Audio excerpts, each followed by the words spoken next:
Hey guys, Tom itself. In this video we're taking a look at the Medal of Honor Warfighter beta that came out last Friday on Xbox 360. Got several hours in this game, and I'm ready to make a few comments, I guess you could say. If you haven't tried it, give it a try. It is kind of a bit confusing getting into it at first, but it kind of figure things out as you go. Mixed opinions here. I'll say some good things, some bad things. Good things, planting these bombs and defusing them too. It looks pretty cool. It's a lot. I mean, it actually goes up and puts the bomb on the thing. Hey, it's kind of fun.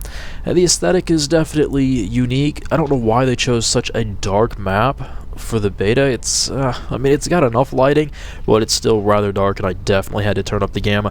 But the thing that really gets me is that I'm not so much looking for players as I'm looking for the little red dots that show up above their heads, because, well, people can, it's a cover-based game, so you have to try to spot that black beret that's just sticking up over some cover somewhere. I don't know, I don't really like that. Like, at least in Battlefield you have to try and you think, hey, that's probably a guy, I'll try to spot him, but in this game it just auto spots everything, and so I just shoot at the red dots. So I don't know, I guess you could say I'm not really paying much attention to the graphics. I'm just walking around looking for dots.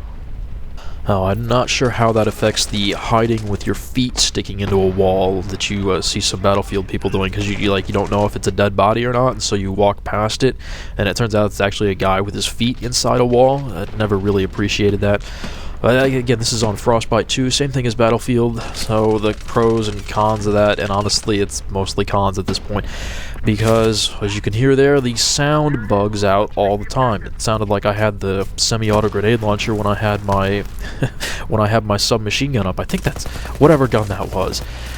So, you know, Frostbite, not the biggest thing. It's also locked at 30 frames per second on the console. Not really something I enjoy. And then you'll see the reloads, like, they won't happen. Sometimes your gun will just, like, suddenly show up with more ammo, and you're like, why is my gun not reloading? Well, that's Frostbite for you. As far as the big advertised feature of Frostbite goes, with the destruction of the environment, you see some of it, but it doesn't really alter the gameplay. I mean, you might have seen that pallet get blown away in front of me, and that's kind of cool, but I haven't had a situation where I could take out a wall and then surprise some people from a direction they weren't expecting yet. So, yeah, sorry. And finally, like Battlefield, the matchmaking is buggy. First it seemed to be working getting into a game with my friend on the same fire team, but I tried again last night and it was not working at all, and I kept ending up on my own fire team. Appreciate that is, well, it really hurts, because you really need to be on a fire team with someone who hopefully is halfway competent, and it'd be nice if you were communicating with each other, but the game just would not put us on the same fire team. So essentially that kills it for me. I'm just going to say it right now, I'm not going to get the game unless they fixed it. I put up with enough of that bullshit in Battlefield 3, and I don't want to deal with it anymore. On the bright side, one thing I am really liking is generally how the maps play. There's kind of an interplay between the map design, the guns, and how things end up playing out. But the pacing and map design is spot on for the most part. The one weak part of that equation being spawns. If you spawn on your fire team buddy, it's usually alright. The fallback spawns seem to be horrific. And I think as much as anything, that's because if you fall back, well, the defenders always fall back into kind of where a specific place for which base is being defended, and it doesn't matter if the attackers are in there running around.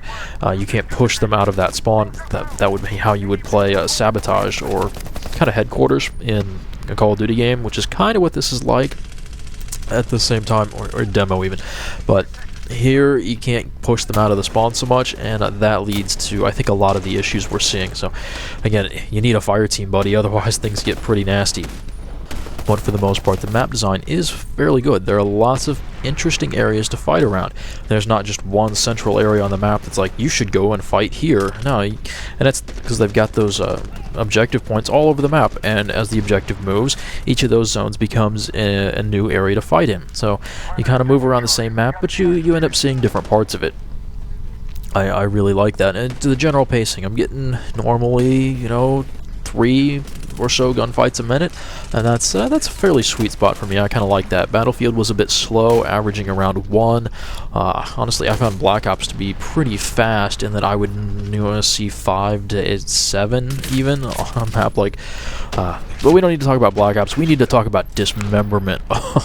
The melee is pretty brutal, and well, I don't know. If you don't like panic knifing, this game isn't for you. But for the most part, the weapons tend to keep things at range, and if you do get that close, well, you're getting hacked, and it can be pretty gruesome. Now, a lot of the first impressions videos, and well, it's a fair complaint, the menu system is bad and especially not intuitive at all, especially for a controller. I don't know what they were thinking. Nonetheless, the other thing I would say is that it makes it hard to tell what unlocks I have. I'm not sure what's going on with a lot of this because I have to mess around in the menus to see what's going on. And so, like a lot of people, I really liked my Canadian Spec Ops guy. I have almost 300 kills with his gun now, but I still don't have a lot of unlocks. I don't know how many kills it's going to take, or if it's just a beta thing that's making it so that I don't get anything else. I don't know what's going on there. It just says locked, and I have no idea what's going on. So, and here's a bug. I was messing around in the menus and somehow managed to turn the entire game black, and it's really bad. I don't know what's going on here. I hope they fix this. I had to do something crazy in order to get this to happen, but unless you'll see, I have spawned in and I'm getting shot and I can't see anything. So yeah, yay bugs for betas.